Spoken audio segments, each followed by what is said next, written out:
L'information n'est pas gratuite. Le bruit est gratuit, mais le signal, lui, est payant. Quand une information touche une audience massive et est gratuite, ce n'est généralement pas de l'information, c'est du bruit.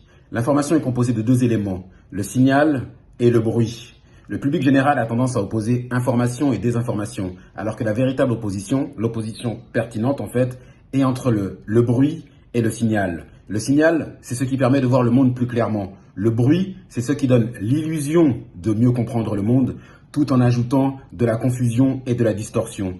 C'est quelque chose qui est bien connu par les investisseurs, ceux qui interviennent sur les marchés financiers. Par exemple, l'objectif d'un investisseur, c'est de voir un actif tel qu'il est pour être capable de connaître sa valeur réelle à un instant T. Et est-ce que vous savez par exemple que certains hedge funds investissent des centaines de millions de dollars dans des modèles de prévision météorologique pour avoir un edge, c'est-à-dire pour être en capacité de prédire plus finement la météo, pour connaître avec précision, enfin du moins mieux que leurs concurrents, la valeur de certains actifs agricoles par exemple, et pour pouvoir se positionner dessus. Donc l'objectif des fonds financiers, c'est d'avoir du signal et d'effacer tout le bruit pour être capable de discerner la réalité plus finement. Mais je donne l'exemple des marchés financiers parce que les marchés financiers sont vraiment un secteur où on voit la guerre informationnelle.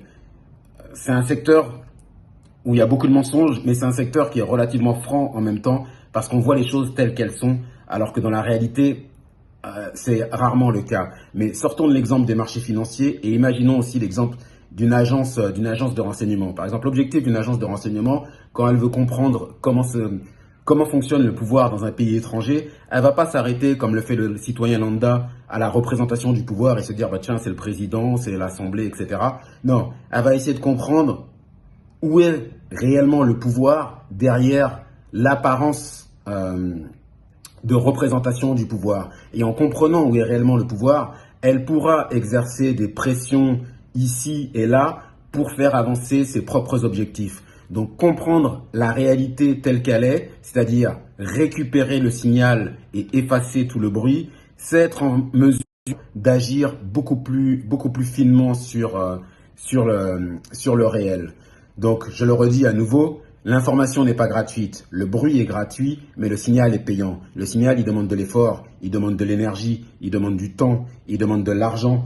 Et il faut être capable, il faut comprendre que l'information se compose de signal et de bruit et que la véritable information, c'est le signal.